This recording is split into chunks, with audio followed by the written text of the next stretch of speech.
PricewaterhouseCoopers. We're not a technology company. We are actually a accountancy company, but much more we are a professional services company. And believe it or not, we do a lot of AI. We develop solutions for our clients. We develop solution part of our services we offer to clients. We use AI in the day-to-day life. But I'm not going to talk about what PwC does in this space. I'm going to talk to you about what a subject that's close to my heart. It's part of my day-to-day job, and it's the whole topic of AI for good. I think it's a nice segue to what you've heard before, the competition that Microsoft has now launched, and they are one of the companies that will almost make a bold statement on their websites and through their activity. They are very serious when it comes to AI for good. But before we discuss about AI for good, I think it's right to acknowledge that AI is probably the biggest topic of technology today. Everyone talks about AI, everyone does AI, everyone buys and sells AI. The reality is somewhere further down the line. What I think makes the topic even more interesting is that you have a range of people talking about AI, from philosophers from Cambridge to engineers to data scientists to politicians. Everyone talks about it. It's like football during World Cup. Everyone thinks they know all about it, but they know actually very little. And in all this hype, everyone rushes to build AI. Let's just do artificial intelligence. Let's do it, today, tomorrow. Let's just rush to buy everything that has a stamp or a sticker that says AI. To that extent, the country in the Middle East, I'm not going to name them, they actually issue a decree saying all the companies that are running businesses in that particular country, they have to buy AI. With no consideration, there are some problems that they're gonna solve. And in the same behavior, our colleagues come to us and say, just help us with some AI. But what are you trying to solve? Is there a real problem? And when we actually start talking with our colleagues, we acknowledge that they haven't even thought about what the big why. Why are we doing this? What's the problem we're trying to solve? And I think before we jump into discussing what AI is and how robots are going to kill us or not, or change the planet, or change the humanity, let's just take one step at a time. What are we trying to solve? And I think this is, believe it or not, even coming from a consultancy or professional services like ours, it's a big faux pas. Everyone just jump into developing solution and trying to overfeed the problem to that. I think we've seen it too many times in technology world, building mammoth platform like ERPs, CRMs. They will regard little about the actual problem trying to solve, but just build the technology and then just overfeed the problem to it, which I don't think it should be the case. If we really want to make an impact, especially for problems that are big societal problems, we should actually defining the problem in the most detailed way, and then look at the solution that could be, machine learning, deep learning, but as well could be a simple automation or an Excel spreadsheet. It doesn't have to be AI just because everyone talks AI. And in this context, problem and solution, about probably last year, ITU, which is one of the organizations in the United Nations, have started a conference called AI for Good. And the main aim of the conference was actually look at the SDGs, who are the problems of the humanity as agreed by the member states, and agreed that we need to set up some targets in a time horizon. Let's find some solution within the AI that will address SDGs. Sustainable Development Goals. Apologies, I'm using a bit of jargon. Thank you for reminding me. So, the first edition was very successful. We've been part of that as well. The second one was my baby. And the second one took the idea of AI for good to the next level. So after we had the conversation, we raised awareness, UN, academia, think tanks, and governments. The next level will be, let's pick up a certain problem and let's find solutions. So let's see, are there any research projects or almost platforms that fall under the Sustainable Development Goals as a problem, and what's the solution? What they actually done for the event, they come up with 4 main tracks: AI in satellites, AI in health, AI in smart cities, and trust in AI. For each of those, we had the team of experts, international experts, a combination between academia, researchers, UN organization policymakers. working or debating ideas from this field. At the end of the conference, we had a set of 37 ideas, and I encourage you all to go on the ITU site to see those ideas. They range from using or building an app to help homeless to find jobs, to actually find or identify people that were bitten by snakes in India, or using the big data sets that WHO has in finding or predicting various diseases around the world. So there's a lot of opportunity. We barely scratch the surface, but, and this is where the big but comes, is nothing has happened after that. And I think this is where we need all of us to start making a little bit more noise, because the conference will not solve a problem. AI for Good needs to be on the agenda of people who have money, have decision power, like our government. When was that? This was in May. And since then, we've discussed with government, we've discussed with the parliament, and still we haven't seen that the AI for Good as a priority has picked up. Yes, we are talking a lot about tech for good. Excited to see Microsoft, who's one of our partners, to do that, and we actually do projects in the environment space with Microsoft, AI for the Earth, but nothing has happened. And I'll talk about that at the end. But one of the big outcomes of the conference, besides the 37 project, was almost like a need or like a theme that run across the 4 themes. And it's the fact that it's all about data. So where is data? How do we access it? How do we label it? What's the way of managing it? What's the governance around it? But yeah, well, data generates income. So what do we do about it? How do we provide access to data? So there was a lot of conversation on how do we build data commons, like almost like an ecosystem that comprises of ways of managing the data itself and everything else that comes with it, for to address those problems that humanity have. But then when we returned to UK, we've actually realized that a very similar concept called data trust, which in a nutshell is a mechanism, an exchange mechanism between data providers and data consumers, was actually high on the list of the government itself. And believe it or not, that featured part of the UK AI Independent Review that Dame Wendy Hall has produced last year, and that document alone informed the AI sector deal that was announced a couple of weeks ago in UK. Coming back to what I said about AI for Good and the fact that we've seen a lot of buzz and a lot of interest, but nothing has happened at this level. You guys, I'm sure you'll be doing a fantastic job of working and identifying problems, finding solutions, but that will not get us as far as we want. What we want is for all of us to come together to actually lobby the government in the first place, and bear in mind whenever they do something like setting up new structures to address AI, they will run consultations. So at the moment, they're setting up a data ethics center, and they're actually running a consultation. I encourage you all to go on their website and actually provide feedback, because it's really, really important. All the voices need to be heard, and believe it or not, they actually read all the evidence they receive. It's the same with the European Union, that actually now open the platform, online platform, to collect feedback for their EU AI strategy. And again, the feedback is very important. This hashtag, AI for Good, needs to be much more than a hashtag. It needs to be a movement where people with decision will allocate funds and will empower the right organization to actually look at how do we address the Sustainable Development Goal, how do we address poverty.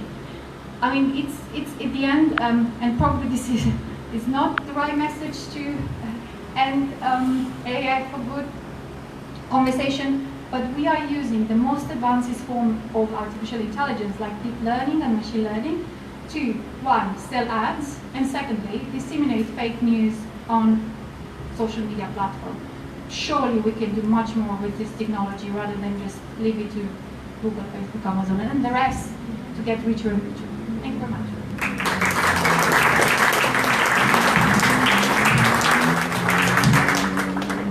Anyone got any questions for Maria? Just a quick one in terms of, not that I want to go down the Brexit route, but just in terms of the UK, where if we were wanting to get involved in this blogging, where do you question. Sorry, just wondering how you would lobby, where does this sit within the UK, not just at EU or Yeah. at other levels? That's a very good question. When it comes to AI, I think the government has acknowledged they need to have a separate entity to manage the whole story of AI because of various dimensions that are a bit more complex than other technologies. So they've created an office for AI that will sit actually in between DCMS and BASE. Believe it or not, because we are ladies, and I'm very proud of it, the whole women in AI and tech in AI, the most important person in AI in the government are 3 phenomenal women, and now the whole Office of AI is setting up their departments, and that's why they're running all those consultations. So the best way to approach it is look at their websites and see where those consultations are being held. For example, the one on Center for Data Ethics runs the 5th of September, and it's the same with European Union. It's, Brexit or not, technology is global, and we need to make sure that the right parties are aware and they will get involved. Does PwC have a pro bono department that we could pester for help with our social enterprise? I wish we have, but we don't. But there's other ways of help. I mean, I keep on saying that although we are a corporation, we're not a corporation, tech corporation, and we don't have unlimited budgets. We have a different structure, hence even for ourselves sometimes it's difficult to find money to run some of the, but we have great people and we have a lot of knowledge, and then sometimes comes much more than money. Do you have a contact that we could pester? Of course. Thank you. Anyone else? Nope, all good. Okay, thank you very much for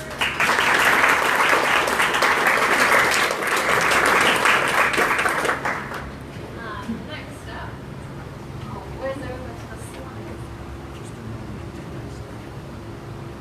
There we go. We have Rob from Cancer Research UK. He's going to be telling us a little bit about some of the ways that AI is being used for good, maybe. Hopefully.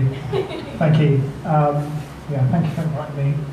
So, my name's Rob Leyland. I work as a Technology Innovation Manager at Cancer Research UK. Actually, this is way better off the chain. I agree.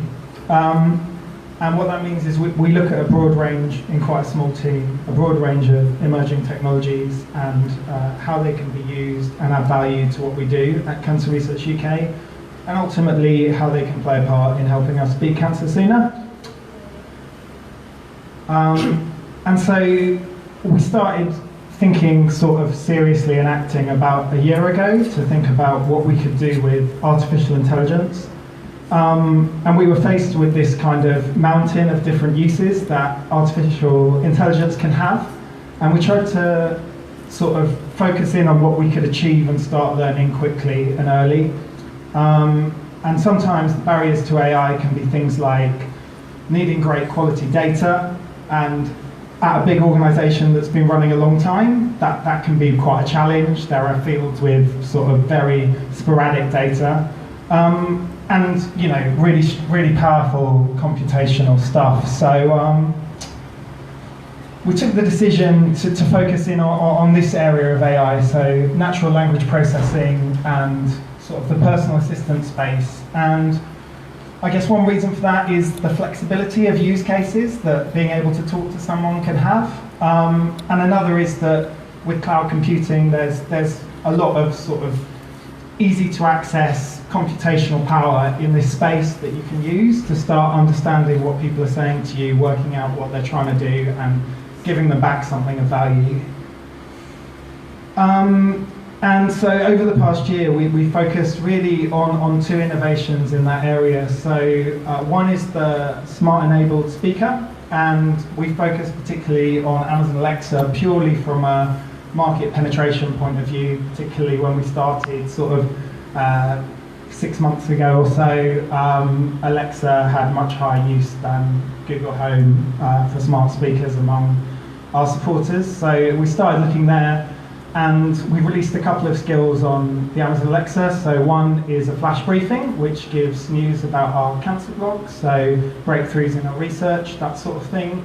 And a health tracking skill, which was all about tracking your alcohol. It's called My Alcohol Tracker, and alcohol has a link to cancer, so that was really related to our cause and trying to raise awareness of the risk that drinking more can have and help people cut down on their alcohol consumption. And the other area we focused on is chatbots. So looking at really how they can help out with contact. So people who normally phone us up, email us, what can we do to offer chatbots in that area? And we started off looking at that on our fundraising platform. So where people ask for donations from their friends and family, offering support for that online product. And we're also looking at, and haven't released yet, how we can offer a better internal service by offering chatbots for areas like procurement, HR, those sorts of functions that deal with a lot of very simple queries. So we recognise this is really dipping our toes in the water of AI. I should say as well, Cancer Research UK has a grand challenge around AI, which is a £20 million funded challenge, really looking at some of the big cancer causes, and some of the shortlisted entrants for that are looking at things like how consumer data and how medical records can help to spot cancer. So where I'm coming from is very much the quick and practical space, but our charity does also have, you know, the really big long-term stuff going on with AI too. And some of you might have seen the Gartner hype cycle before, but I was just interested to get a really quick show of hands around chatbots and where people kind of think chatbots are at the moment. So could I get hands up for who thinks chatbots are at a peak of inflated expectations? Few, okay. Trough of disillusionment? Okay, a few more. Slope of enlightenment? All right. And plateau of productivity? Okay, yeah, so slope of enlightenment was probably the majority of people in the room, but I kind of agree with that. I think we're definitely sort of somewhere around here. Although if you're starting off with chatbots, you might start at peak of inflated expectations and then get brought down to earth with a bang. But that's really what I'm here to share today, is across the sort of 4 things we've been looking at, the 6 things you might want to consider when you're working with conversational AI. So what we've learned. Number 1 is that the market is still very niche. So if you're thinking about smart speakers, we think about 15% of people have an Amazon Alexa in their home, and that's our particular audience, so that might be different across the board. But that seems like a lot, but if you break it down into the individual actions someone might take on that device, it starts to get much more kind of 2%, 3% of an audience. So if you're thinking of AI replacing kind of your mass operations, that's a bit unrealistic, because it's probably only going to serve 2 to 3% of people on voice. And similarly, with chatbots, if you're looking at sort of how people do customer contact, messaging companies is still much lower than phoning up and emailing. So again, it's a niche area, and in that area of messaging, it's again a niche of people who want to talk to chatbots. So it's really worth considering that when you're going into working with this stuff, and being ready to not necessarily get massive usage levels compared to, you know, websites if you're someone like me who's used to working on web. Number 2 is that as a third party in this space, your content is usually quite hard to find at the moment. So releasing our Alexa skills, that we found a real barrier in usability testing just with people being able to invoke a skill on Amazon Alexa. A lot of people are familiar with sort of asking, what's the weather like? Alexa, what's the weather like? Alexa, set a timer for 10 minutes. When you start asking them to say, Alexa, ask my alcohol tracker to do X, Y, and Z action that they need to remember, it gets a lot harder to kind of get people using it. And also that the stores where voice skills and voice actions are positioned at the moment are in their infancy. They're not as sophisticated as app stores are, so they don't have kind of highest rated apps really available. So it's kind of a lottery whether your app gets served up on the front page of those, or if you've got good relationships with Amazon and Google, that helps as well. And sorry, I should also say with chatbots, if you're doing Facebook Messenger chatbot, it's the same sort of thing. It's really, really hard to find out if a company's got a chatbot or not. It doesn't tell you, you just sort of message the company, and if they've got a chatbot on their page, you'll get a chatbot experience. But very hard to find compared to more mature technologies. And having said all that kind of negative stuff to temper your expectations, what we have found is that it's cheap and often free to experiment with this stuff, and that really lowers the risk around things that might be low use. So there's something called, we've used a lot Microsoft's Azure and Cognitive Services to do our chatbots. There's a tool on there called Q&A Maker, which you don't need to code to really use. You need to be able to arrange bits in Azure, but that's kind of the level of technical knowledge you need to factory reset a router. So you can get experiences out with chatbots without necessarily needing to code, and if it's not at massive scale, it can be pretty much free. There's a lot of other free startup products that you can use, things like Botsify, FlowXO, ChatFuel, depending on what sort of use you want to make, but they can let you prototype out experiences, test them with people, and they usually have free trial options. And similarly with Amazon Alexa, with Google Home, there are a lot of templates you can use to do very basic skills. So again, there's not really much of a cost there to get something out there and try it out. And number 4, successful use cases don't need to be complex. So if you go on the, 1 minute, oh my goodness. If you go on the Alexa store, you'll find that a lot of skills are very, very simple, and the ones with the highest number of ratings are often the most simple ones, like playing an ambient noise or doing a quiz. So yeah, this is going to be really hard to run through, but it's good to think about your chatbot content following an 80-20 rule. So if you can find something where about 10 intents are going to cover 80% of what you're doing, then you're onto a winner. If you need sort of 30 different answers to cover 80% of stuff, then the content really mounts up. So it's good to think about what people are going to ask and use things like emails, call logs, surveying to work out what people ask and how they ask it, so you can build this stuff. And number 6 is that a lot of digital design practices still apply to chatbots. So we've been training up internally one of our teams to create chatbot content, and a lot of our training, things like a know, feel and commit framework, it really applied. That there wasn't much we needed to adapt apart from the actual thinking about what people might ask. You just need to kind of amp up things like tone of voice, what you want the person to feel, etc. Sorry, that was really, really quick.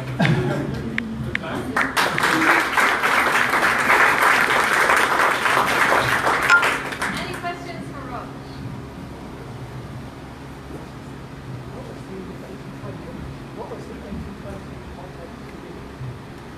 Sorry, what was the last part of that?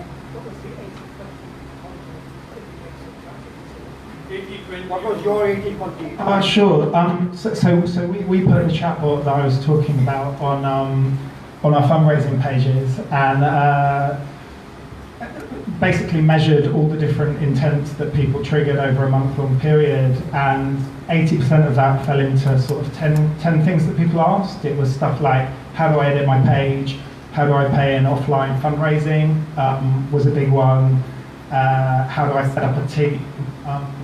We'd use sort of user-generated materials to work out what we'd be asked. So we were kind of confident that it wouldn't be too much stuff. It's really challenging if you try and make a chatbot that covers your whole website, because it can ask so many things and the content can be crazy. So we picked our fundraising pages because they have a really high volume of people visiting them, and actually the number of things that most people ask could be limited to about 10 things, which was, it was quick to get a lot of value out of that. How long have you been doing this, and what kind of resources have you spent on it? So we've been looking at this for about a year. Our resources are... People. So we're a team of 2 people. Sometimes we have an intern, and we're looking at lots of different technologies, but we have been focusing quite heavily on AI. So like one person, me, building a lot of these things out. But that is sort of the scale you can do some of it at and get something meaningful from. Are you doing one-man unit? Yeah, so a lot of this, I've been trying to be a whole development team really to build it. But the good thing about things like chatbots is that you don't need to build the visual assets that you would for a website. So actually, for someone like me who's a T-shaped non-coder, it's still possible to build meaningful experiences for users. That's what I find quite exciting about this area. You mentioned a couple of free tools. I've got chat what else? Yeah, it really depends on where you're wanting to put your chatbot. The good thing about Azure and Cognitive Services is that it links up with a lot of different channels. ChatFuel, I think, is very good for Facebook. There's FlowXO. There's Boxify as well. Killed my mind. Yeah. Boxify. What's the biggest mistake you've made?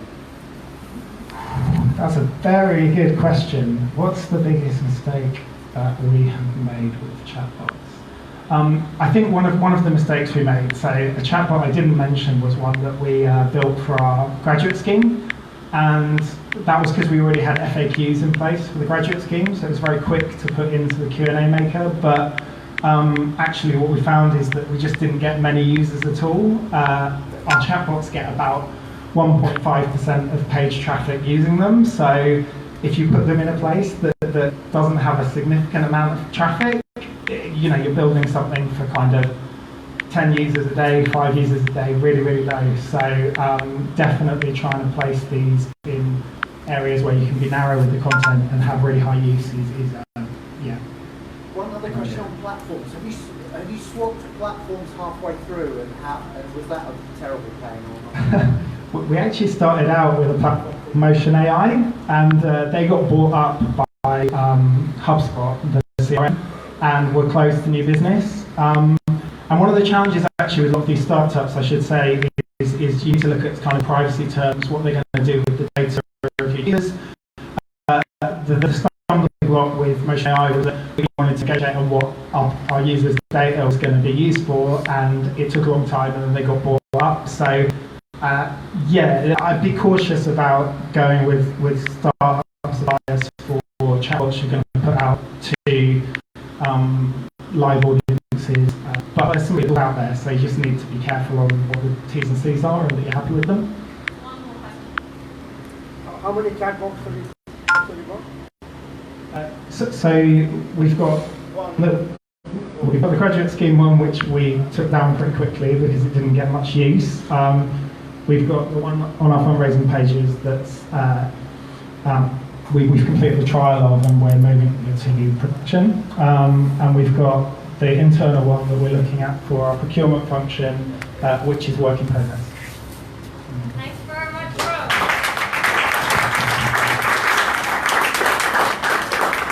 If anybody else has any questions, feel free to grab Rob afterwards. I'm sure a few of you still do.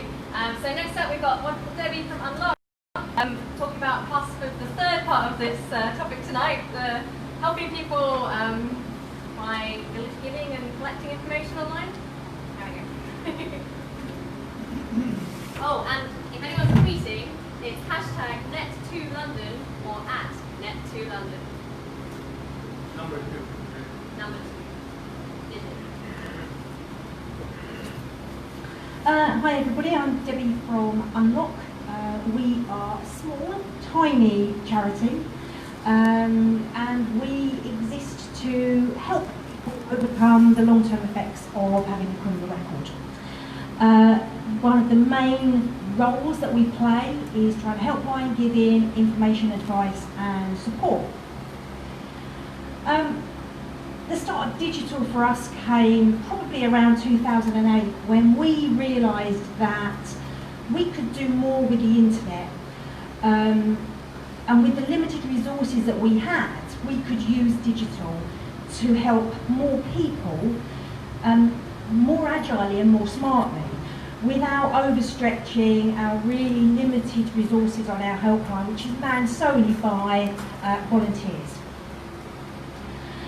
So in 2008, our callers to our helpline, we had just over 2,000 callers, and our information hub site, which is a self-help website, had just over 89,000 visitors. Last year was, callers to our helpline increased to 8,000, which was the biggest and the most that it had ever been. And we were very proud to announce the fact that we had over 1.3 million visitors to our information site. So 272% increase in callers to our helpline and 1,500% increase in visits to our hub page. But we didn't really want it to stop there. So in last year, 2017, we came across this wonderful organisation called CAST and their digital fellowship. And I applied to become a fellow, and we're glad to say that was really successful. So for anybody that's not come across CAST and what they do, I went along to 10 weeks of regular workshops with 11 other fellows.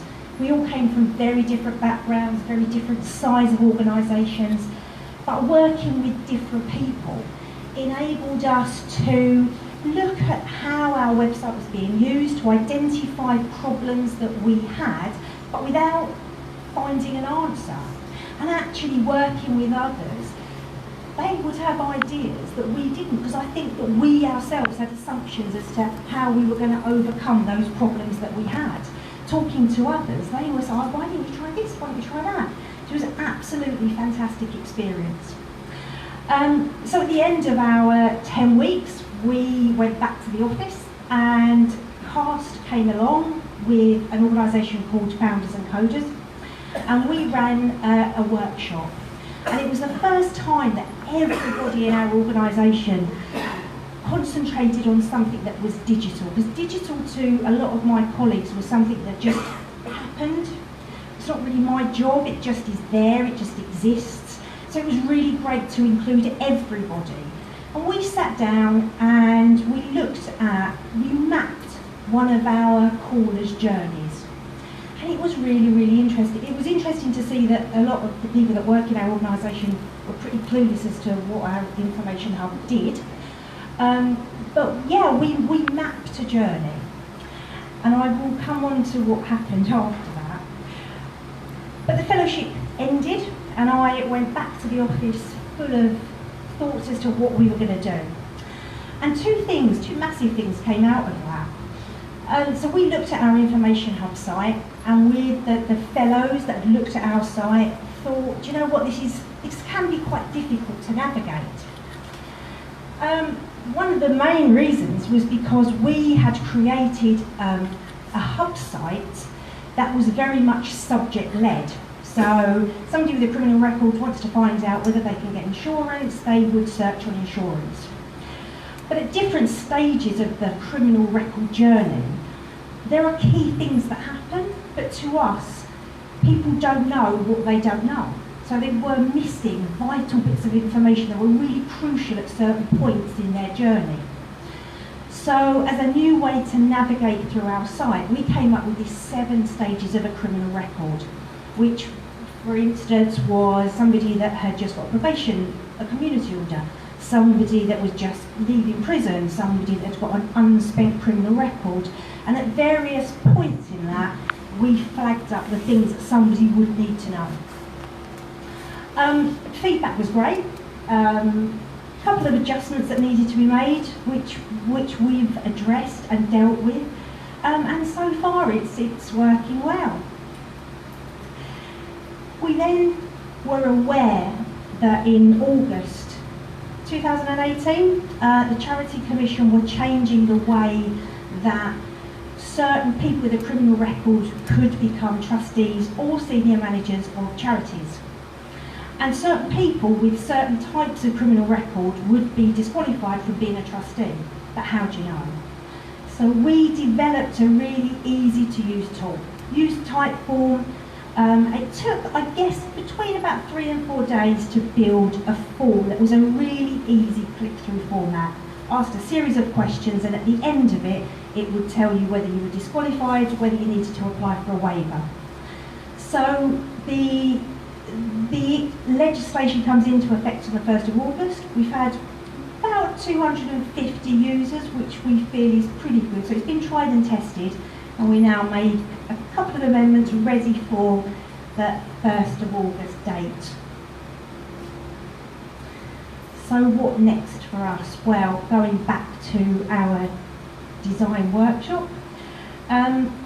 At the end of that design workshop, we identified that there were certain pages on our site which had a huge amount of information. For instance, people with a criminal record have this understanding that you can't travel to the States. And they would trawl through vast amounts of information to get an answer at the end which says, yes, you can travel, or no, you can't travel. So it was one of the most visited pages on our website, and that was where we felt we should be looking. So again, we worked with Founders and Coders and did a 4-day mini sprint, which created, at the end of it, a proof of concept chatbot. It was such a different experience for me. I'd never worked with coders before, and it gave me this real passion to do more.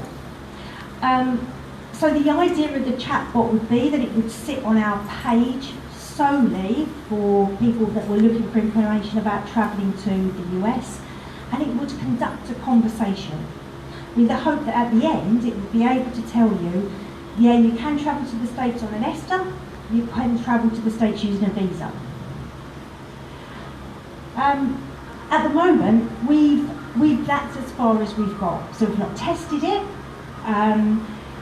We were looking for funding to maybe take it forward. It's something that we want to do. How do we do it? So funding was an option. But as in all things digital, we thought what a great idea it would be to partner with an existing tech for good startup who'd already done this stuff. Hello?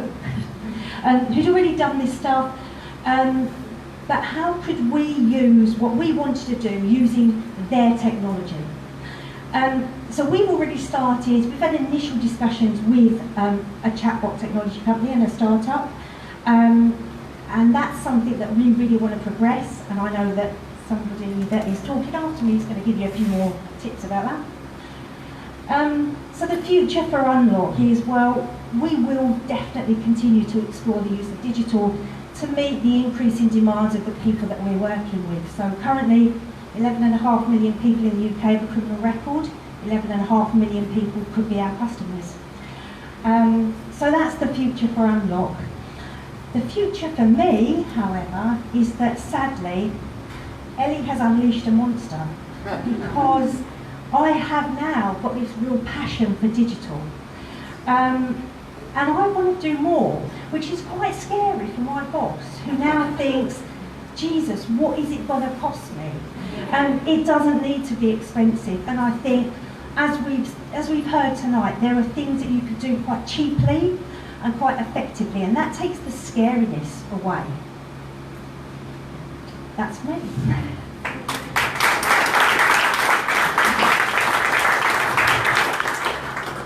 Any questions for Debbie? Not sure why you needed to go to partner with a startup. Why did you need to?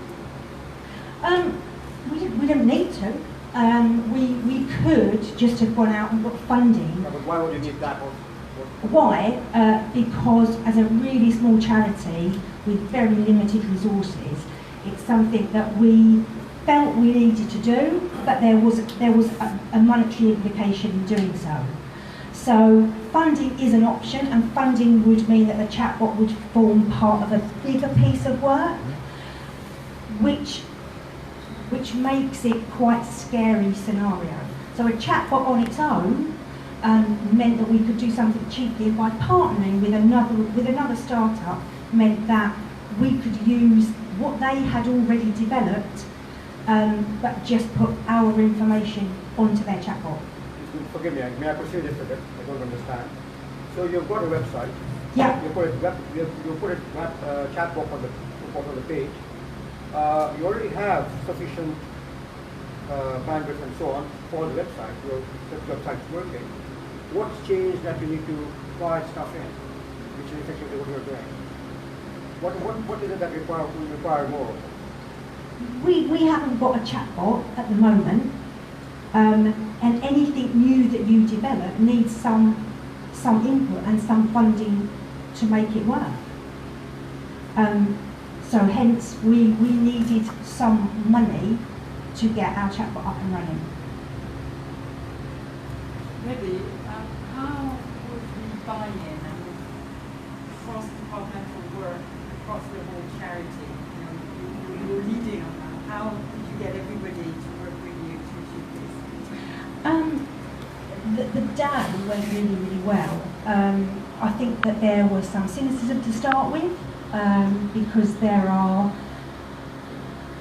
parts of our organisation that have very little to do with information and advice, so they are responsible for the organisational side of our business, and I think they always felt that digital's not anything to do with us. So, and I think getting people to recognise what digital is. So I think one of the biggest things for us to overcome was that, digital to some people meant, well, I don't really need to know how to plug a computer in, I don't really need to know how to do that. Digital is a mindset, and I think that was really important to get that message across, that it's not, you don't need to be techie and nerdy, you just need to have that mindset as to how you're going to solve problems using some digital technology. But actually on the day, everybody came at it with very open-minded. I guess the only thing moving forward, so the day itself was great and there was a buy-in to do it. I think the thing that's happened since then, which has been quite surprising for me, is that the digital world is great and people are willing to share and help, and I found that great. And I don't know about you, but charities are meant to be seen as this sharing community. That's often not the case at all. They're quite protective of what they do. So when I then went back to my boss and said, hey, look, what about working with a startup? There was this, but what do they want out of it? And it was really hard to get the message across that actually they don't really want anything. It is just that sharing of knowledge, that open source coding. That was the difficult thing to get across, and it has continued to be quite difficult. The beauty of the chatbot is that it's quite a small amount of work, so you're only really saying, look, if it doesn't work, we've not lost a lot. One more question?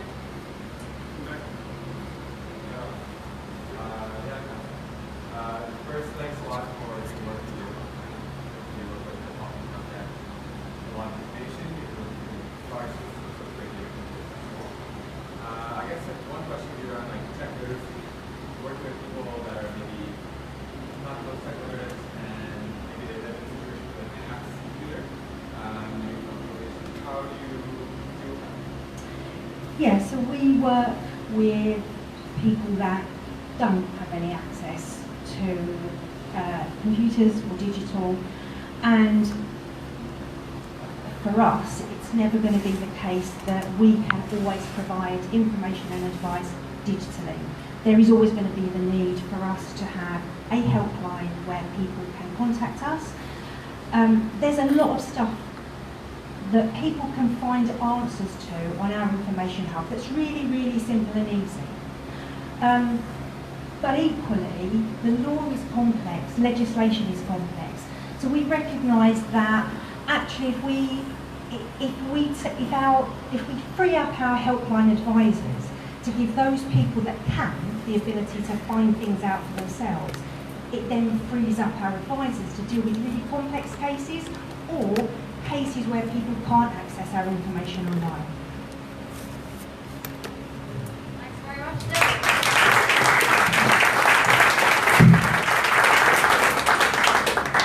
We thought because it's quite hot and there's quite a lot of speakers, we could have a quick 5-minute comfort break to go to the loo and grab some more drinks if you would like it. Is that popular?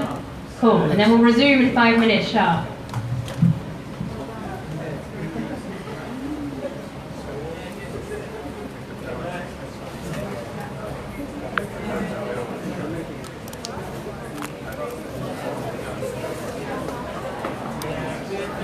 thank you very much, everyone that has come on board, and I want to appreciate every single one of you.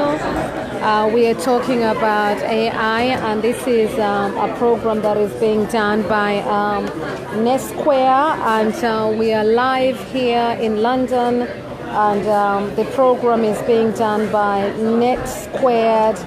And we are here at Newspeak House. The venue today is Newspeak House, a place that is in Shoreditch, I'm told. So I would like to appreciate every person that has come and watching across internationally as well. I will start with people from America. Phyllis, thank you so much for coming on. All the way from USA, I can see you're watching, very interesting. I will also appreciate people from Kenya. I can see Zakaria Okello Odongo. I can see Gitonga, all the way from Nairobi. And Okello, I believe, is in Mombasa. Many, many thanks for tuning in. And James Omanya as well, thank you so much for coming in. I'm also seeing someone else who is from America, I believe, who is, I saw doing some Candy Stallworthy. I have followed some of your topics in the past, and seen some of your campaigns, especially in Nigeria. And thank you thank you so much for coming on from United States. Hopefully I've got you right. I'm not sure, but if I've got it wrong, I apologize. But appreciating every single person. Coril, all the way from France. I met Coril in France, and he lately told me he's also at home in Kenya. Thank you so much to see you. Infectious Michael, we thank you. I appreciate you, all of you. Clive Lewis, thank you so much for joining in. I really appreciate you as well, and the work that you do in campaigning. And someone asked the question on Brexit issues as well, and how that will impact on AI. I will now start off and appreciate everyone who is coming in. So far we've got around, I believe, 50 people watching right now as I speak, as it's break time. Let me take a quick mention. Benjamin Postmart, thank you so much for coming in. Nana Kwabena, I appreciate you for coming in. Duncan Buchanan, okay, if you'd like to move thank you so much for coming in. Kimutai Kirui, thank you so much. Gitonga Rigera, thank you so much. You've told me you're watching from Nairobi. Tunde Chinadu, thank you so much for coming in. Donna Halimo, thank you so much. James Kaimenyi, thank you so much for coming in. Meg Charles Collection, thank you so much for coming in. Chris Castle, thank you so much for coming in. Victoria Brooks, thank you so much for coming in. Zakaria Okello, thank you so much. Christelle Pano, thank you so much. Timothy Mopoperi, thank you so much for coming in. Stephen Mopo, I appreciate you. Okay, we're going to kick off part 2 of this meetup. J.K. Mogo, thank you so much. Evangelica Aditi, thank you so much. James Omanya, thank you so much for coming in. So if you've got something to say to the whole group, then you can say it at the end. Thank you so much for coming in. Queen Allen, thank you so much for coming in. Jay Accessorize, thank you so much for coming in. Edward Kiboseki, thank you so much for coming in. Oladopo, thank you. Clive, thank you. Manili, Holy, thank you. I'm going to start you Jerry guys off with a Lloyd, question, thank you actually. so much. I will So stop there for now. Samuel Nyando, thank you so much. Tell me how Daniel many people they think are currently thank you so living much. homeless in London at the moment? Adrian Sanders, thank you so much for coming in. Fred Okello, thank you so much for coming in. 170,000 people. Ichesa Makando, thank you so much for coming in.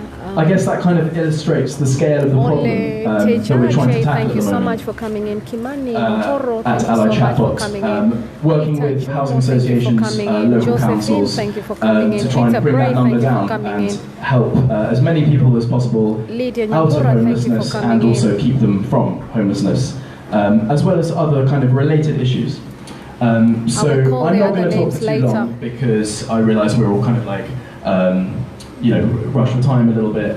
And also, some of this stuff you all kind of know already, but this maybe should just sort of serve as a little bit of a case study for how a startup team of 4 people are tackling a huge problem on a national scale. Obviously I've sort of already mentioned the scale of the problem, and it's actually growing. So I think Shelter predicted that the number of people that would that were sort of in precarious positions and that could end up homeless could increase by 1 million. So it's a huge problem for a lot of young people, especially. And then, kind of from that side, you've got a growing epidemic, and then on the other side, in terms of how the system is built and how efficient the system efficiently is working at the moment, you've also got year on year, £13 billion worth of unclaimed benefits. So what we're trying to do at Ally is basically help the organisations that are in charge of working with these young people. Make the system more effective so that the people who are working on the ground have their time freed up more to actually deal with very sensitive, time-consuming, complex queries by taking off the more repetitive, I guess slightly more predictable kind of problems that these people will have, providing the answers through a chatbot. And also, one of the things we're kind of looking at doing more and more as well is using our service as a signposting system. So, directing people to where they can get mental health support as well, because obviously a lot of this stuff is linked. The people who are in these precarious situations will also be, under great amounts of stress, and it can really lead to a sort of big spiral. So, I guess that's the kind of the backdrop of what we're trying to achieve. And how do we approach this problem? Well. Our solution is chatbot technology, as you probably guessed from my presence here. And I guess some of the main reasons, and this is stuff you'll kind of all know already, but very specifically to our target users, these are some of the advantages of using chatbot technology. If they're needing help in an emergency outside of hours, it's available 24/7, and it can provide them the help they need outside of those hours, so it's very accessible. We try to make our chatbot very friendly and fun. So this is a little example of what it looks like, and I'm not ashamed to say that in about sort of 6 weeks actually of being at Ally, I'm quite attached to Ally myself, and actually one of my best friends now. So there you go. That's a confession. It's not judgmental, so for a lot of people who are in these sort of situations, they might not feel open to talk completely honestly to an adult, as a perfect stranger, about exactly how much they're spending on this or why they've ended up in this situation. If they're talking to a robot, the robot's not going to judge them. The robot's a robot. It doesn't judge. It can't. And the fourth and final thing I thought I'd mention is, really usefully, a chatbot can do things like automate reminders. So whereas human beings can be very organised, but aren't always perfectly organised, myself included, which is why I sent my PowerPoint presentation about 4 hours ago to our wonderful organisers, and then replaced it with a newer one about an hour and a half ago. The chatbot can literally automate reminders. So if your council tax payments are due, it can remind you on the right day and then give you a sort of follow-up reminder, you need to be paying this. And it's just making sure that they avoid some of those like predictable challenges and pitfalls that might lead them astray. So that's our sort of broad approach. In terms of like the sort of specifics of what we do, these are sort of some of the content areas. So obviously we focus heavily on housing and helping people find housing, helping people stay in their properties. We also have sort of functions around helping people calculate whether they're eligible for benefits, and if they are, how much. About employment. So if you're looking for a job, or if you have a job and you want to keep it, and you're worried about unfair dismissal or something's happened at work, these are all the sorts of things that Ally can help you with. So we sort of explore those content areas, and then in parallel to that, we're also looking at a number of different features which are very exciting. So one of the really amazing things that our tech team, and when I say our tech team, I mean Mario, who is currently sitting in the room at the moment, are working on, is this function whereby you can scan a form that you receive in the post, and it will tell you what that form is, and it will help you fill it in and tell you where to send it.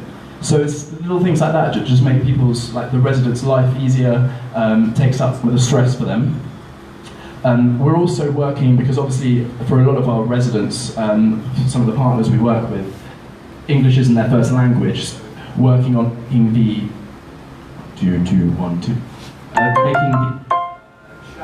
work in different languages is another thing that we're trying to do at the moment, which is really interesting actually, because the seal that you saw before, in German it actually translates it to like the seal you get on a letter. So there are certain things that we're trying to like iron out, but basically, yeah, that's another thing we've kind of got on the horizon at the moment.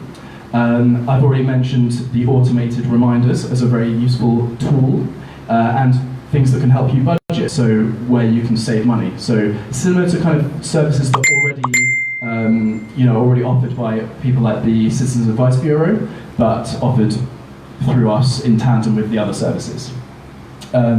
So yeah, I mean, I didn't want to kind of over talk at you, because I was hoping that some of this would just be food for thought, really. If you do want to try it out, you can visit our Facebook page and have a talk with Ally. It's very friendly. And I don't know if anyone has any questions, but thank you very much for listening, and thank you very much for having me as well. It's really a real honour to be here speaking to you guys.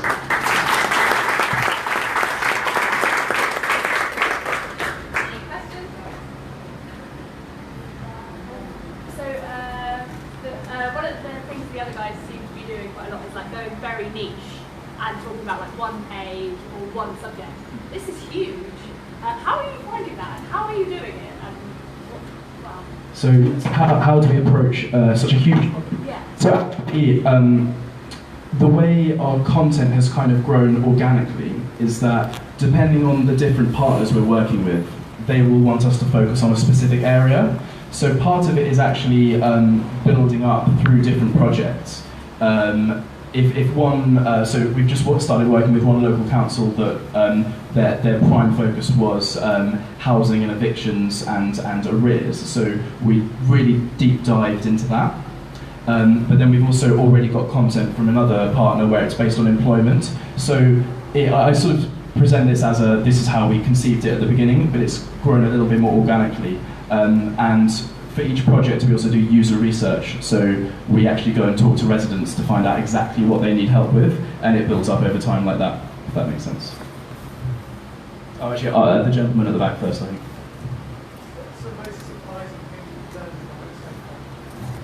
The most surprising thing I've learned from it so far? That's a good question.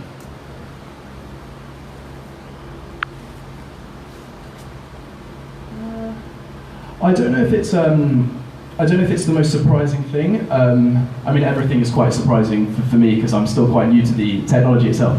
But how much people just want to sort of, I think, even if you try to really prompt them with like a very clear process, like click these buttons through, people still really want to just type to it.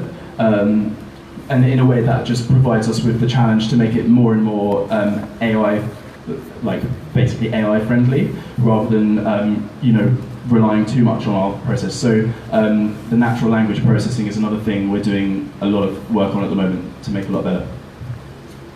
That gentleman. I was just, given that it's pretty important to give accurate information, so how do you test that all those conversational responses are giving the right information back?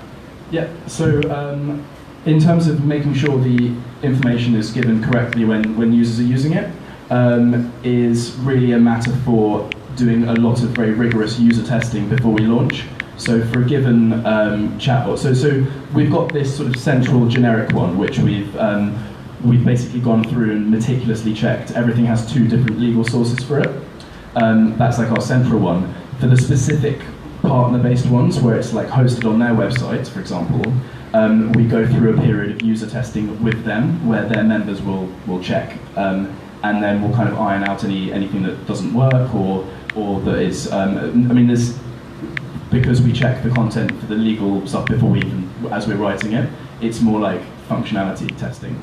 But that's really how we tackle that problem. And there is a disclaimer that this isn't like legal advice. It's basically helping people in the same way that a housing officer might help them with, which is slightly different. Don't know if that answers your question. Yeah, so you're able to limit your liability. You won't get sued if you're giving the wrong information at any point.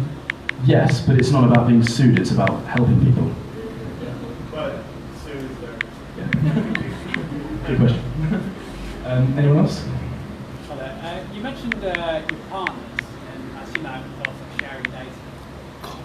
How do you communicate to your users what you're doing with their data? That's a really good question, actually. How do we communicate with our users what we're doing with their data? That's probably actually one more for maybe Mario or even the content lady who's not here at the moment. It tends to be in the content itself, so we tend to ask people for buy-in at the point that we share information. So very often on web-based chatbots, it's very little information we actually get unless we ask them specifically. So you collect it personally? That depends on the content. Exactly, that depends on the content. When we do, we can ask people. We ask people to do that before we ask them elsewhere. Some of the housing questions are very generic, so especially with web-based, we actually have very little information about it. If it's budgeting, then we obviously ask what more.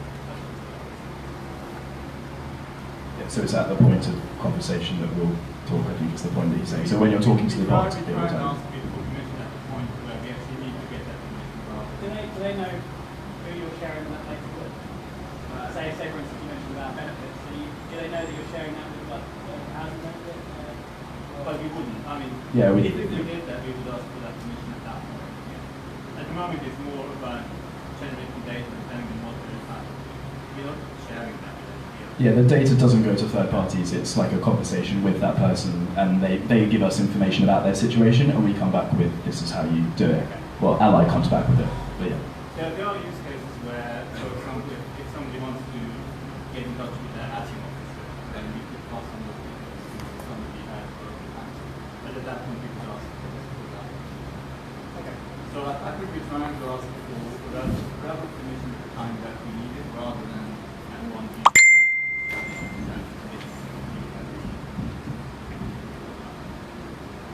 One more question.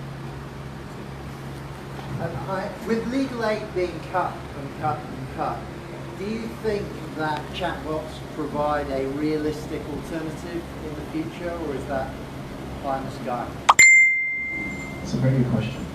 It's probably one that I'd say 90% of the room can answer better than I can, but I like to think so. For a lot of it that is very procedural, at least, I don't see why it shouldn't. But it is, yeah, I'm sure a lot of people have different opinions about that. It's probably one for discussion afterwards, actually. Yeah. Cool. Thank you, everybody. I'll hand it back to you.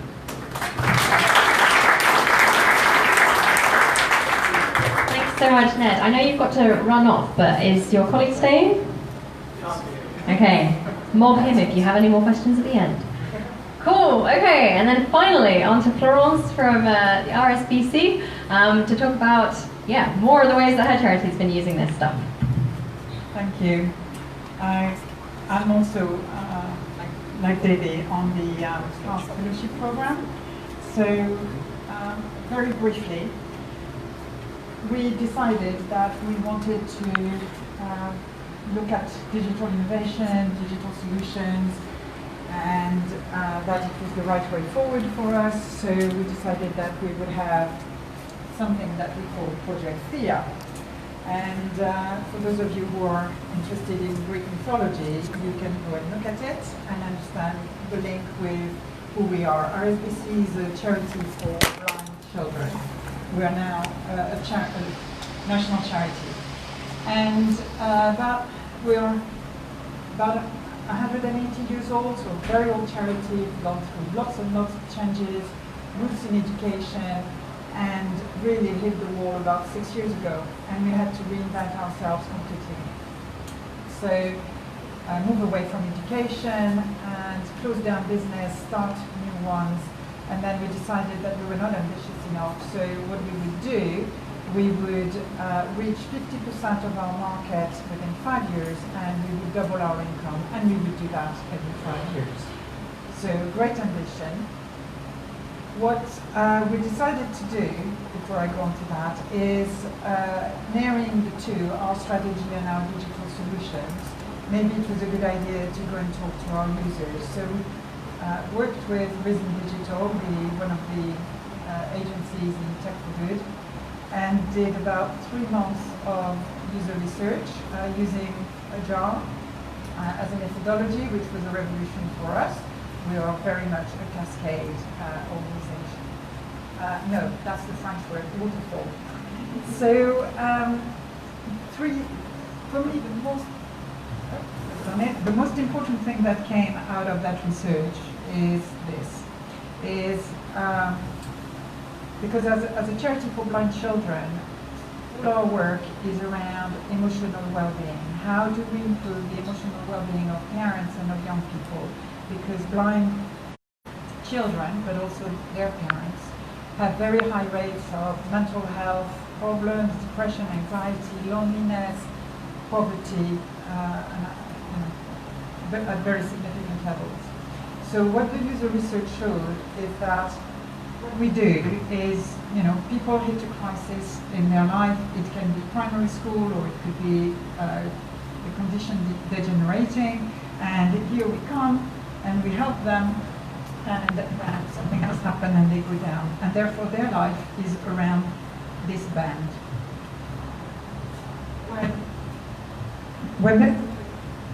When there's nobody to help them, as you can see, it's a downward path. But if we are there to help them ahead of the crisis, then they're on an upward trajectory.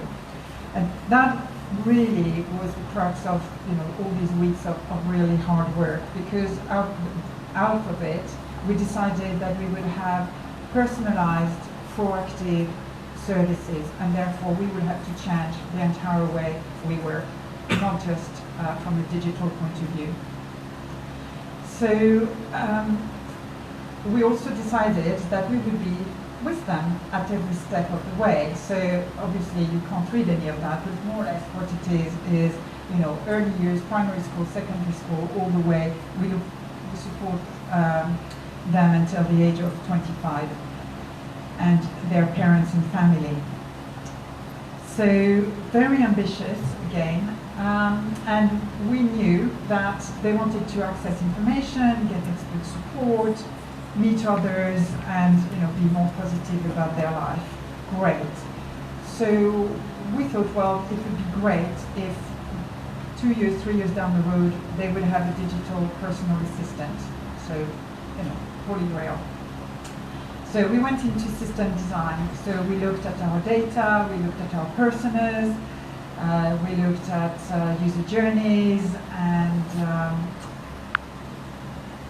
worked across departments, had lots of working groups, and from there we launched in June our proactive email campaign. So what does that mean? It means that if you're a parent of a child who is about 4 years old and will start primary school, you're going to start getting a program of personalized emails that help you how to choose a school, how to engage with the head teachers and teachers and so on, and how you explain the condition of the child, the type of support that they are going to need, and it's huge.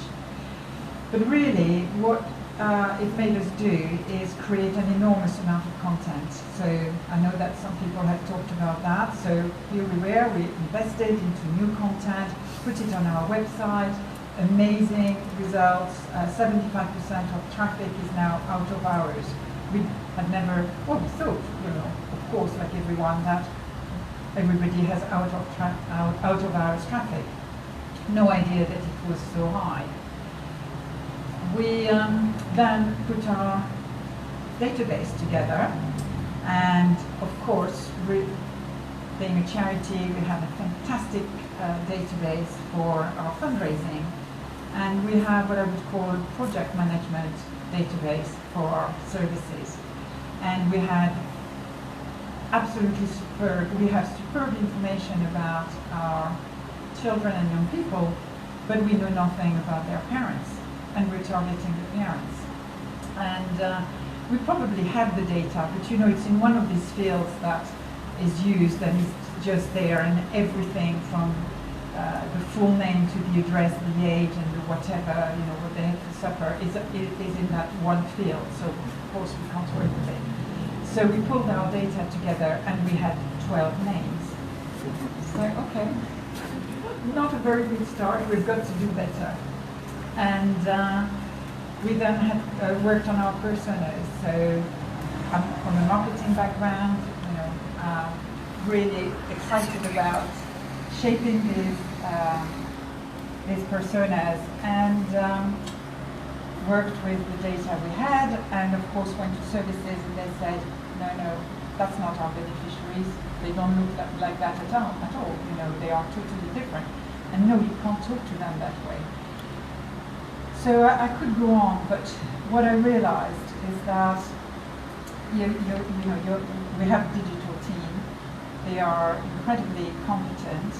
They are very driven. They are totally used to a job. And then we have a 180-year-old charity. Not everybody there is that old, but sometimes it feels like it.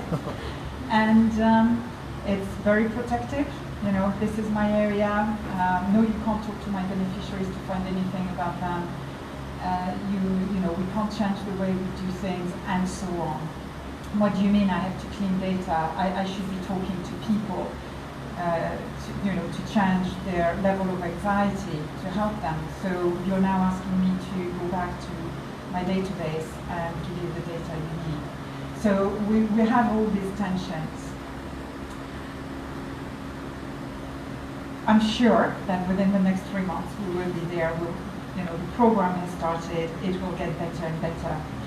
But what it also made us think and debate a lot is that whole area around machine learning. I don't call it AI, I call it machine learning versus a chatbot.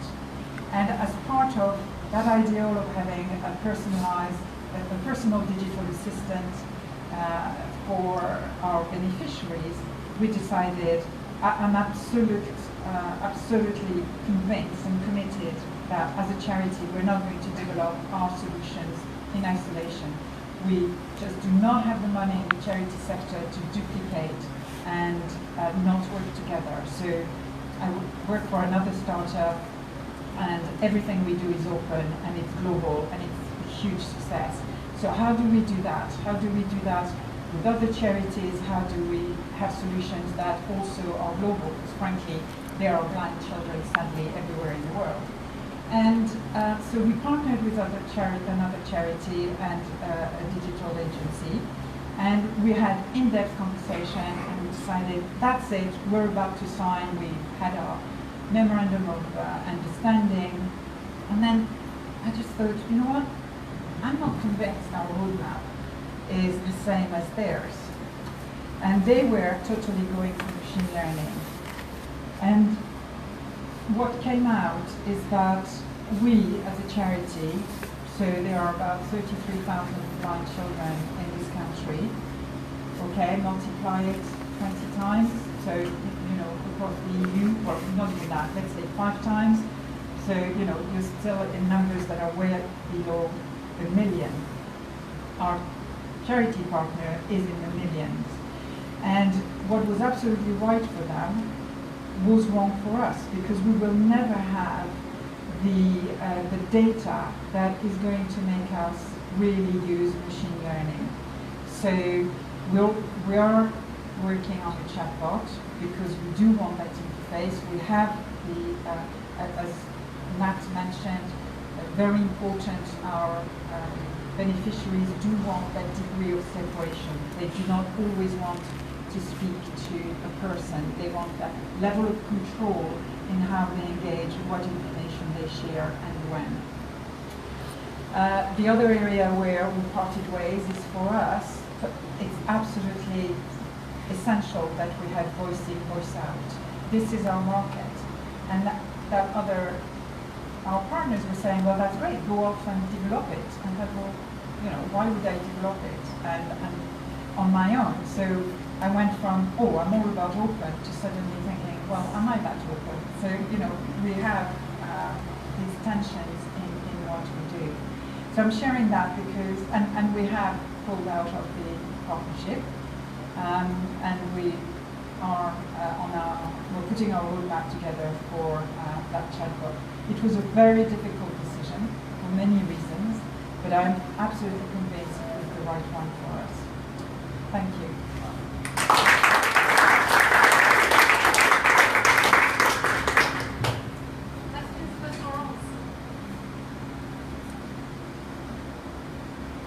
Oh, sorry.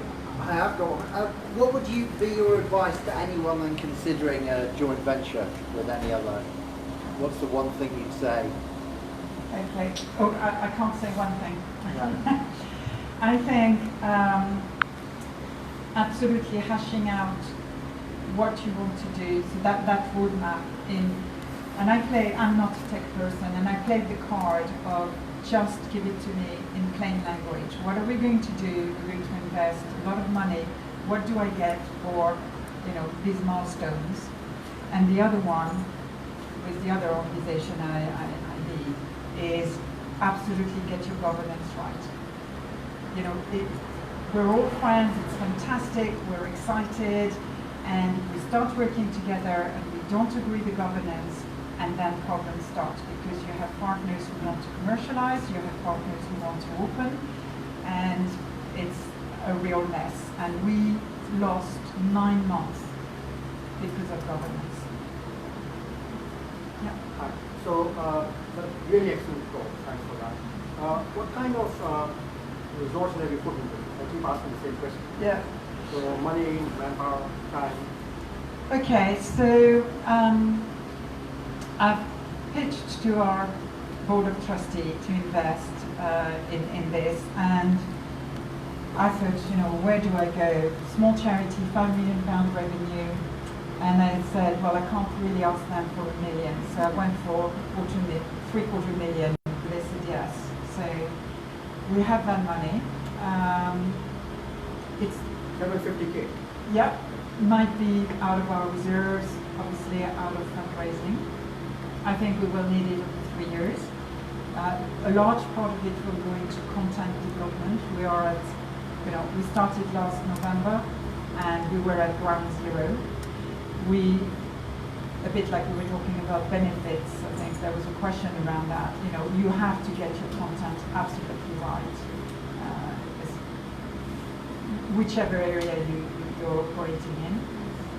The resources, we have 3 people within the organization who work on this, and we have lots of partners and pro bono support.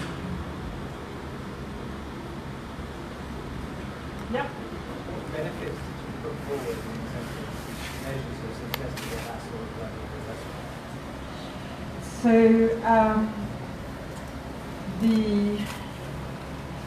because we've gone national, so it's probably a negative benefit that I put forward. Because the ambition is to be national, there is that need. There is absolutely no way we can replicate the services we provide in London and a bit of the southeast nationally, but the need is there. So if we replicate, we will need, I can't remember which number I came up with, but let's say £60 million, you know, whatever it was, probably not that high, but definitely 30 to 40.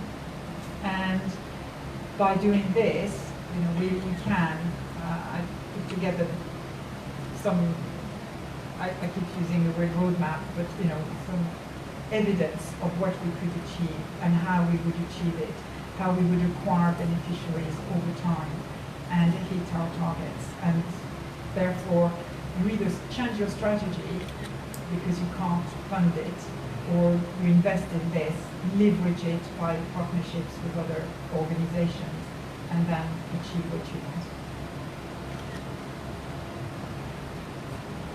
Thank you very much.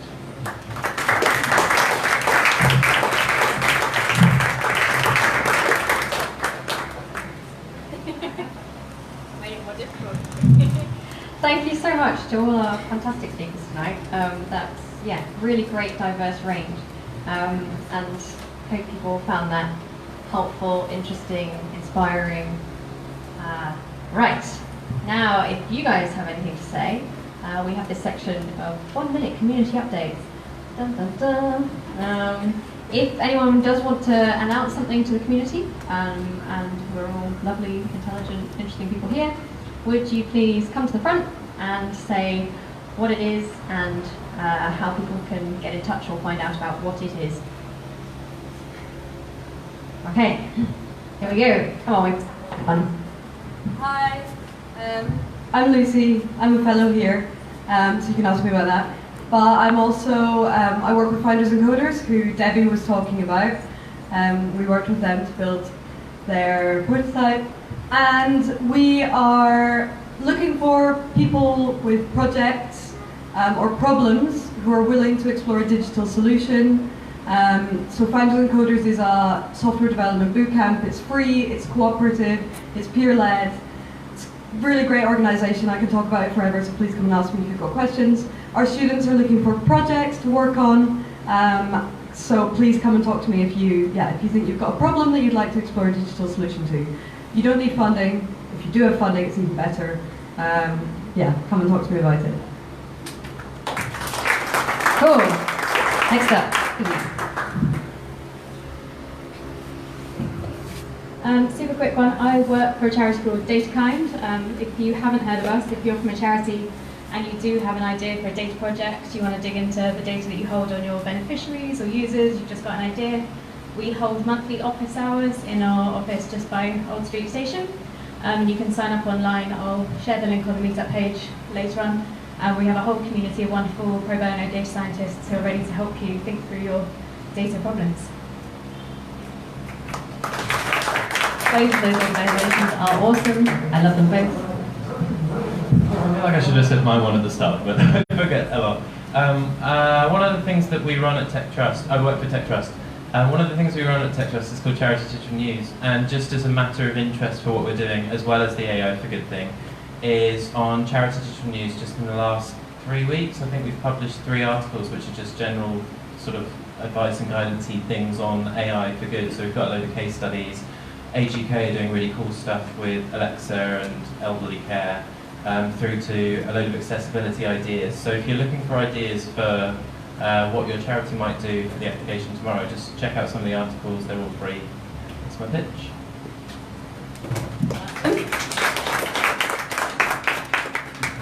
Hello, hi, my name is Juliet Macapila. I'm UK Africa Diaspora Forum founder. I'm looking for people who are able to help us in what I'm saying here today, and also build talent and improve livelihood, transforming lives across different ethnic communities. I'm looking for people who are interested in promoting cross-culture diaspora, so that we have more the white community and black community come together. So I'm looking for all platforms so that we have a community that is really building in all communities. Thank you. While I'm still here, we've got at least 70, 80 people watching us. We've got people doing live coverage over there with Facebook. I've developed a platform which I'll be sharing with you called Egerton Old Memories. In this platform, we tell our stories from childhood, and I'm interested to see if other people can also tell their stories from how their communities are growing. We're using our Facebook platform. I think I want to appreciate people from America watching, people from Nairobi, I've seen they're watching. Thank you to Next Squared, London for bringing these people across the board are watching. In Mombasa, thank you so much. Zakalo, I know you're watching. Ragera is watching from Nairobi as we're speaking. So I want you to take AI and ask your governors across the board.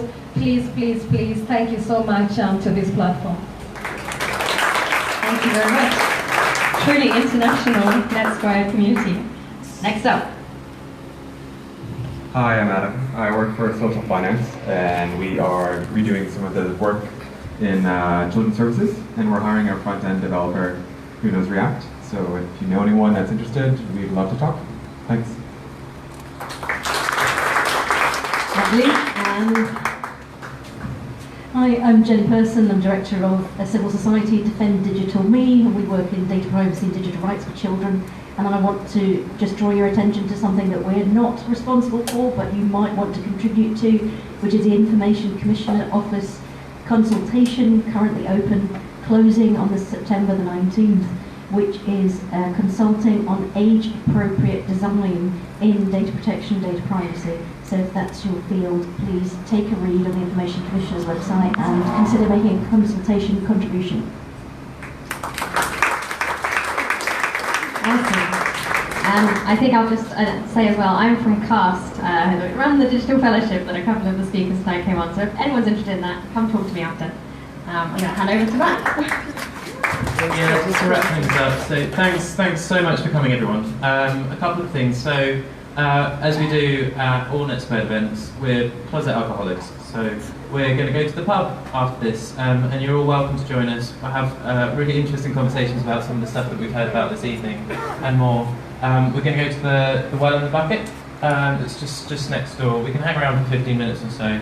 Oh, and the beg, borrowing and stealing of the evening. You don't have to if you don't want to, but if you can, we've got a pot just at the back on the table there with a little bit of money in, and if you feel like you'd like to, drop a couple of quid in and it will just go towards catering or like boat, I mean, food and beer at the next meetup that we have, which will be in a couple of months. We do have a date as well, so you can already sign up for it, which is great. I like how little I know about these things, by the way. But tell me about... It's a team effort, exactly. So yeah, thanks again for coming, and hopefully chat to you more in the pub.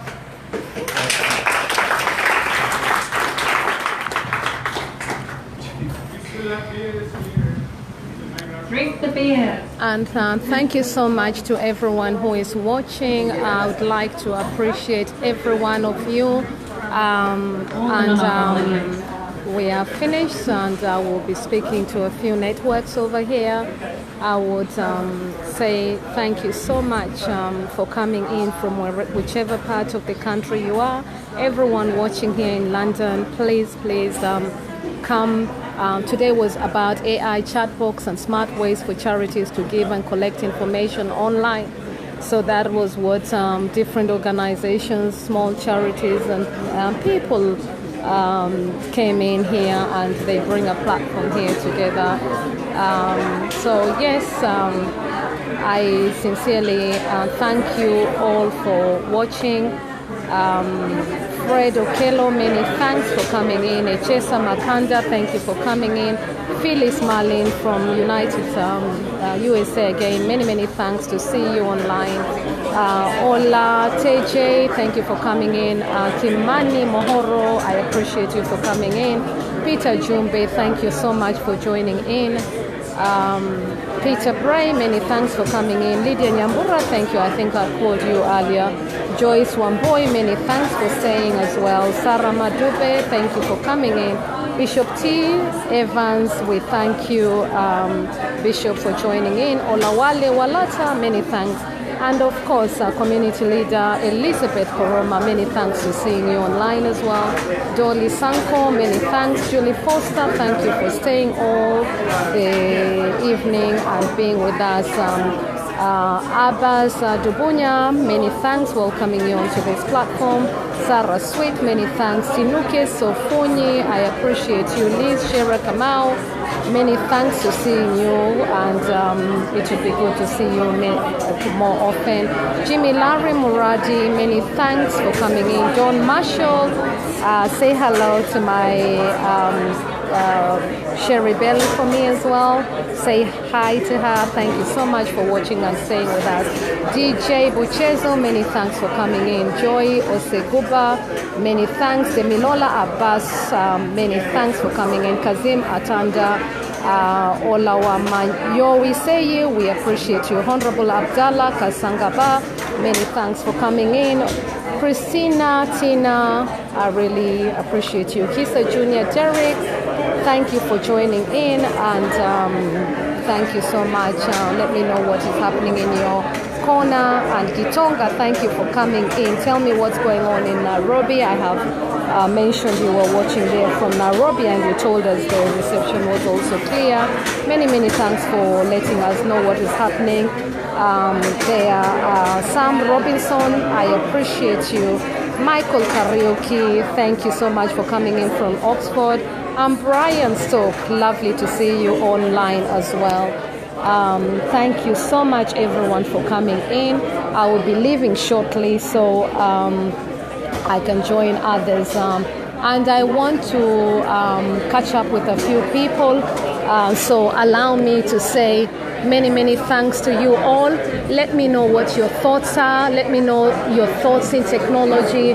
I try my best to bring technology issues within myself. I am an educator, I'm a community transformer, and of course I do appreciate this kind of programs. It was hosted by Net Squared London. They do a lot of meetups, and I decided to come in. And today they bring in, they were talking about chatbots. I have not, I don't know, but I'm learning about it. So yes, I am talking to many, many different people.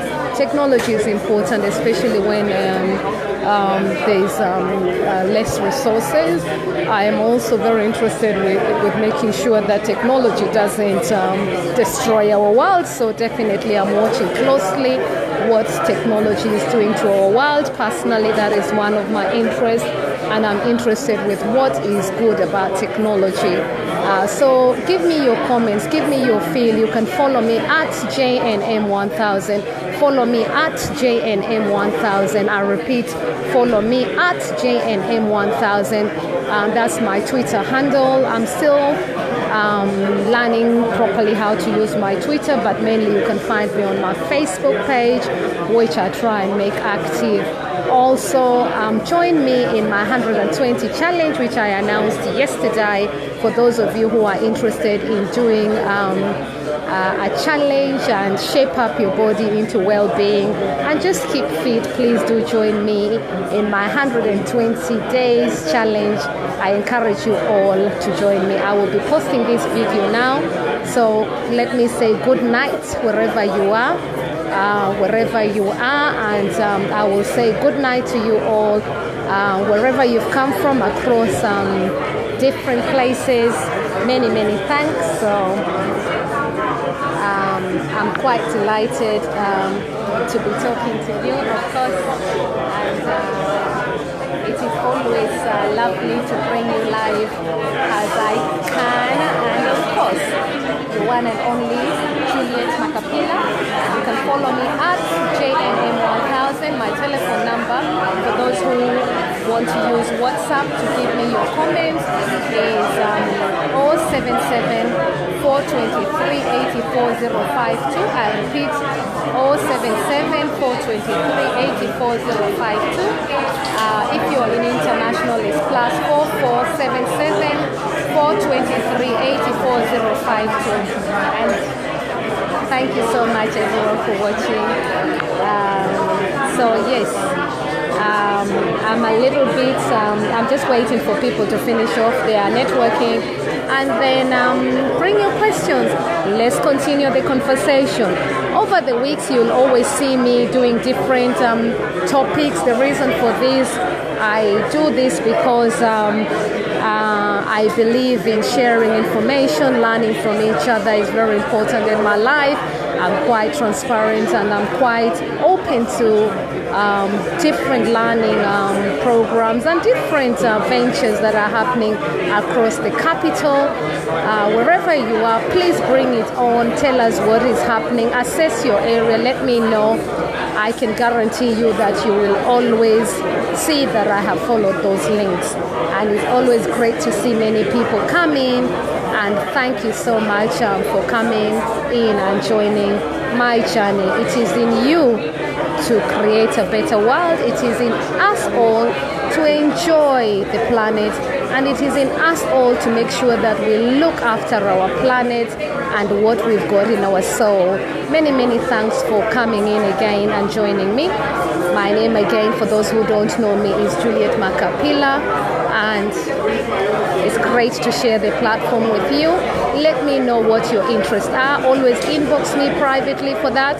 I always make sure I check. I will always try my best to leverage and respond as I can, but you can imagine I get up to 3,000 or over 4,000 requests a day. So always give me a chance, but I will always respond to every question that is asked. Many, many thanks again. Speak soon.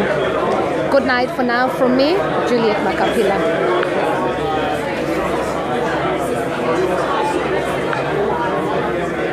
And of course, just before I go, Jay Campbell and Bella Achiol, please, if I've pronounced your name wrongly tonight, forgive me, but thank you so much and wonderful seeing you all.